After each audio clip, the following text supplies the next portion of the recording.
আসসালামু আলাইকুম। আজকে আমরা আলোকপাত করতে চাই স্ট্রোক। সর্বপ্রথম আমরা বলবো স্ট্রোকটা কি। স্ট্রোক হলো মস্তিষ্কে কোনো কারণে রক্ত জমাট বেঁধে গিয়ে বা মস্তিষ্কে রক্তক্ষরণ হয়ে শরীরের কোনো নির্দিষ্ট অঙ্গ প্রত্যঙ্গের কাজ অফ হয়ে যাওয়াকে আমরা স্ট্রোক বলতে পারি। এরপর আমরা বলতে চাই স্ট্রোকের লক্ষণগুলো। কি কি লক্ষণ থাকলে আপনি আপনার সমস্যাকে স্ট্রোকের মধ্যে ফেলতে পারেন। মনে রাখবেন, B first. B for balance imbalance হয়ে যাওয়া, অর্থাৎ আপনার ব্যালেন্সটা যখন ইমব্যালেন্স হয়ে যাবে, আপনি যখন ঘুরে পড়ে যেতে চাইবেন, সেটা স্ট্রোকের একটা লক্ষণ হতে পারে। ই ফর আই ভিশন, অর্থাৎ আপনি চোখে ঝাপসা দেখতে পারেন, চোখে ঠিকঠাক মতো দেখবেন না। F for face muscle paralysis, অর্থাৎ আপনার মুখটা যে কোনো একদিকে বেঁকে যেতে পারে। এ ফর আর্ম উইকনেস, আমাদের কি হবে, হাতটা দুর্বল হয়ে পড়ে যেতে পারে। এর সাথে যেই পাশের হাতটা দুর্বল হয়ে যেতে পারে, সেই পাশের পাটাও দুর্বল হয়ে যায়, অর্থাৎ আপনার শরীরের এক পাশ প্যারালাইসিস হয়ে যেতে পারে।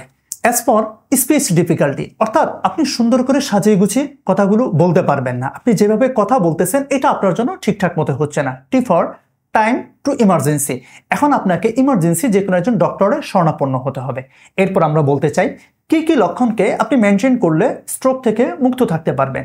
নাম্বার 1, উচ্চ রক্তচাপ। রক্তচাপটাকে আপনি যদি নিয়ন্ত্রণে রাখতে পারেন, অর্থাৎ সবসময় আপনার রক্তচাপ যদি আইডিয়ালের মধ্যে থাকে, সেটা যদি 120/80 অথবা 130/90 আশেপাশে যদি থাকে, আশা করি আপনি স্ট্রোক থেকে মুক্ত থাকতে পারেন। Number 2, diabetes. আপনি যদি ডায়াবেটিসটাকে নিয়ন্ত্রণ করতে পারেন, আশা করি আপনি মুক্ত থাকতে পারবেন। এরপরে আপনার যদি বদ অভ্যাস থাকে, ধূমপানের অভ্যাস থাকে অথবা অ্যালকোহলের যদি কোনো ধরনের অভ্যাস থাকে, তাহলে অ্যাভয়েড করতে পারেন। নাম্বার 4, স্থূলতা, অর্থাৎ আপনি অতিমাত্রায় মোটে যাওয়া, শরীরের ওজন যদি অত্যাধিক পরিমাণে যদি বেড়ে যায়, তাহলে স্ট্রোক হওয়ার সম্ভাবনা বেড়ে যাবে। সর্বশেষ আমরা বলতে চাই লাইফস্টাইল। আপনি জীবনধারাটাকে যদি ঠিকঠাক মতো যদি পরিচালনা করতে যদি না পারেন, দৈনন্দিন হাঁটা 30 থেকে 40 মিনিট যদি হাঁটতে না পারেন, আপনি জাঙ্ক ফুডগুলোকে যদি অ্যাভয়েড করতে না পারেন, আপনার যে সকল খারাপ অভ্যাস আছে এগুলোকে যদি অ্যাভয়েড করতে না পারেন, সেই ক্ষেত্রে আপনার স্ট্রোক হওয়ার ঝুঁকি অনেকটাই বেড়ে যাবে। এরপর আসি স্ট্রোক হলে ফিজিওথেরাপি এর মধ্যে কি ধরনের ভূমিকা রাখে। নাম্বার 1, আপনার পেশির যে সমস্যা আছে সেই সমস্যাগুলো সমাধান করবে।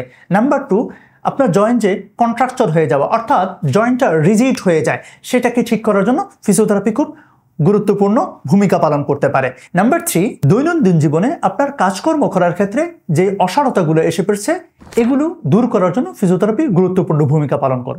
সর্বশেষ আমরা বলতে চাই মানসিক স্বাস্থ্য। আপনার মানসিক স্বাস্থ্যকে উন্নত করার জন্য, অর্থাৎ মানসিক দুর্বলতাটাকে দূর করার জন্য ফিজিওথেরাপি খুব গুরুত্বপূর্ণ ভূমিকা পালন করে।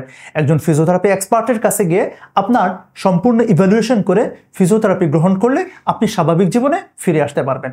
মনে রাখবেন, স্ট্রোক পরবর্তী পুনর্বাসনে ফিজিওথেরাপি অনেক গুরুত্ব বহন করে। স্ট্রোক মানে শেষ নয়, সচেতন থাকুন, সাবধান থাকুন, জীবনের প্রতি গুরুত্ব দিন। আজ এই পর্যন্তই, আল্লাহ হাফেজ।